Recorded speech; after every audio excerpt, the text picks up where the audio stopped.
post-ride nutrition.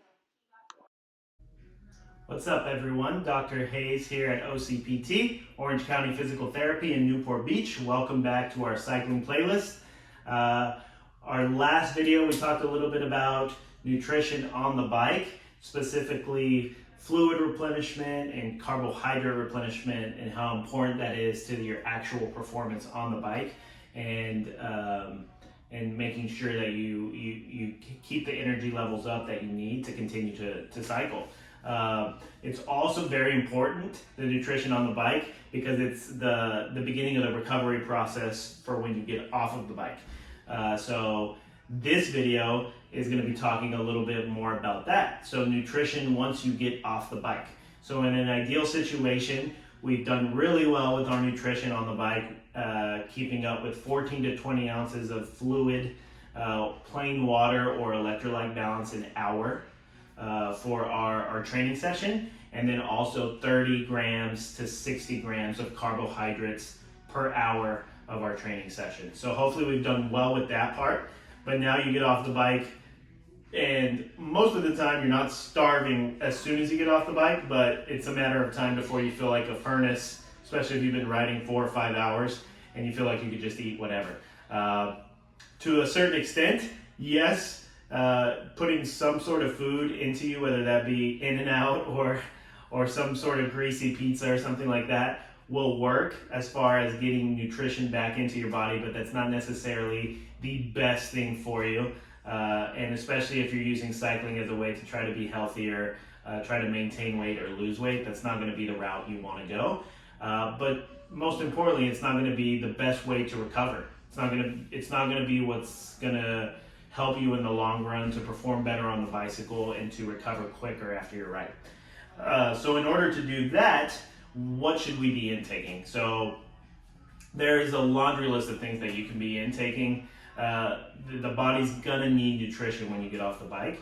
We're gonna talk about some of the things that are gonna be the best and kind of get an idea of what that ratio of carbohydrates to protein is that you need to intake after you get off the bike. And that ratio is 4 to 1.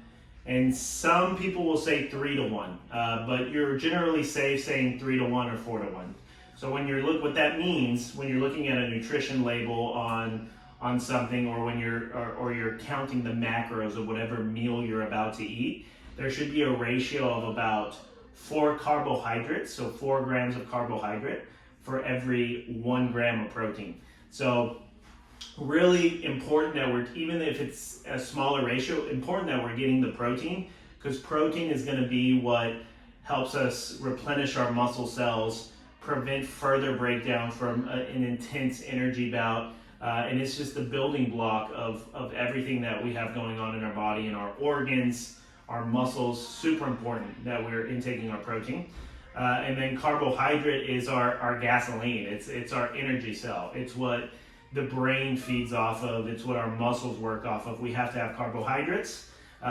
Very much demonized carbohydrates are these days, but they're super important if you're an athlete. You have to intake them. Our body is meant to run on carbs, especially when we're talking bouts of energy and things like that.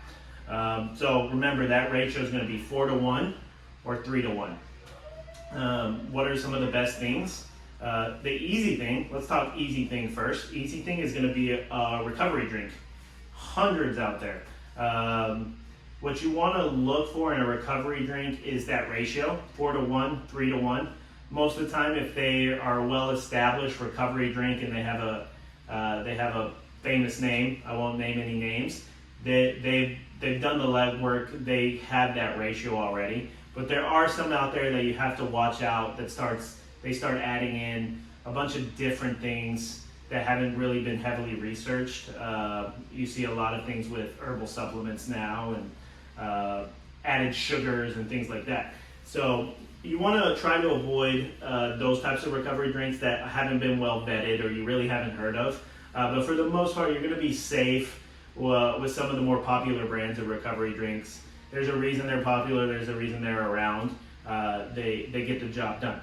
But much like what we talked about in nutrition on the bicycle, even better, if you're up for it, is intaking some sort of whole food, right? Our body is meant to run on food, right? The fiber, everything that comes with eating a meal, our body is meant to handle that.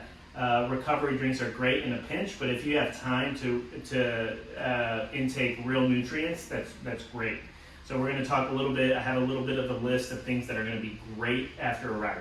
So when we're talking after a ride and we're talking that ratio of 3 to 1 or 4 to 1, carbs to protein, chicken and rice is going to be great. Salmon and rice is going to be great.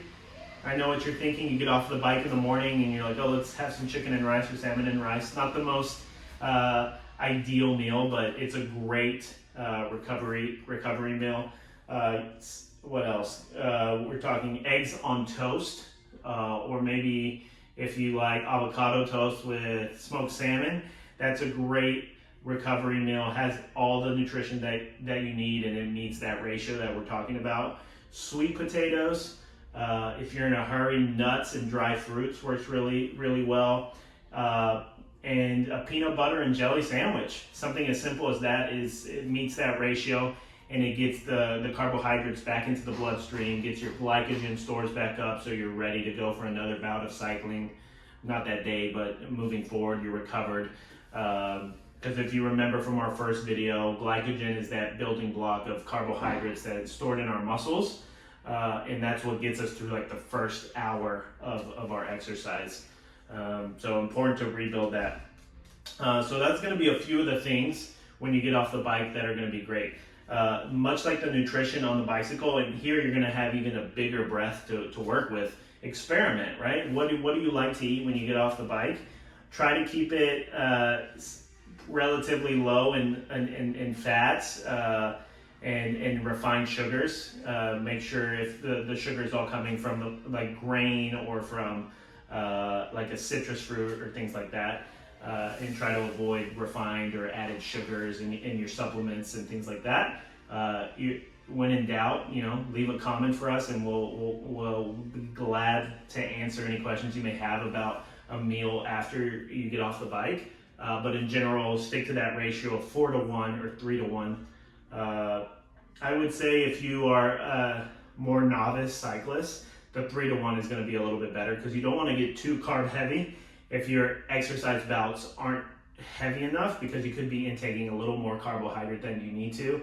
And if you're not working hard enough on the bike, or you're just not quite there where you're spending hours on the bike and burning a lot of calories, you could accidentally gain some weight or unintentionally be over supplementing when really you'd be fine at the 3 to 1 ratio. But remember, protein, super important on a daily basis in general, but especially after a bike ride, okay? So again, just a review of some foods that are great: white rice, sweet potatoes, avocado toast with smoked salmon, salmon and rice, peanut butter and jelly, eggs on toast, nuts and dry fruits. Those are going to be great small meals that will be able to refuel you, start the recovery process up right, make sure that you're recovering appropriately and getting ready for your next bout of cycling next time you go out, and prevent any injuries or overtraining. For any questions about nutrition when you get off the bike or on the bike, whatever that is, please feel free to leave comments in the comment section below. We look at that stuff often. We're always looking for new content or any suggestions that you guys want us to talk about. We'd be glad to answer any of those questions or do some research for you and talk about that. So I hope you guys enjoyed this, and I look forward to making some more videos of helpful content for our cyclists here in Orange County. Talk to you soon.